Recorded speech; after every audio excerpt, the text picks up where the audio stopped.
Imbog ang dalawang individual matapos makumpiskahan ng mahigit 700,000 pisong halaga ng shabu sa ikinasang buy-bust operation ng pulisya sa Manlangit Street, Barangay San Isidro, Tagbilaran City, Bohol.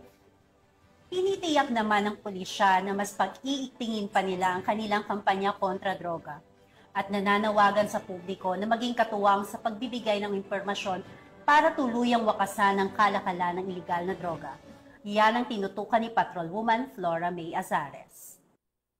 Nakumpis ng Tagbilaran City PNP ang 714,000 pisong halaga ng hinihinalang shabu mula sa dalawang sospek sa isinagawang buy-bust operation ng mga otoridad sa Manlangit Street, Barangay San Isidro, Tagbilaran City, Bohol noong ika-28 ng Hunyo taong kasalukuyan.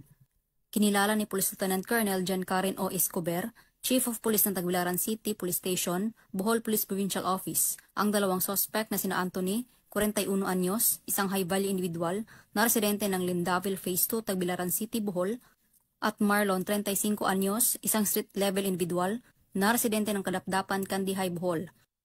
Bandang alas 3:45 ng hapon nang ikinasa ng mga operatiba ang buy-bust operation na nagresulta sa pagka-aresto ng mga sospek at pagkasabat ng 3 pakete ng hinihinalang shabu na may timbang na 105 gramo at may standard drug price na 714,000 pesos, buy-bust money, isang Vivo na cellphone, isang pouch at trusi na motor. Kasalukuyang nasa kustodiya ng Tagbilaran CPS ang mga sospek at mahaharap sa kasong paglabag sa RA 9165 o Comprehensive Dangerous Drugs Act of 2002. This operation sends a clear and strong message.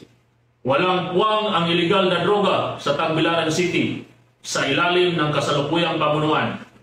Mas pinaigting natin ang kampanya laban sa iligal na droga, hindi lang sa pamamagitan ng operasyon, kundi pati na rin sa pagkikipagtulungan ng komunidad. Mula dito sa Central Visayas, ako ang inyong Police News Network Correspondent, Patrolwoman Flora May Azares, alagad ng batas, tagataguyod ng Balitang Pulis.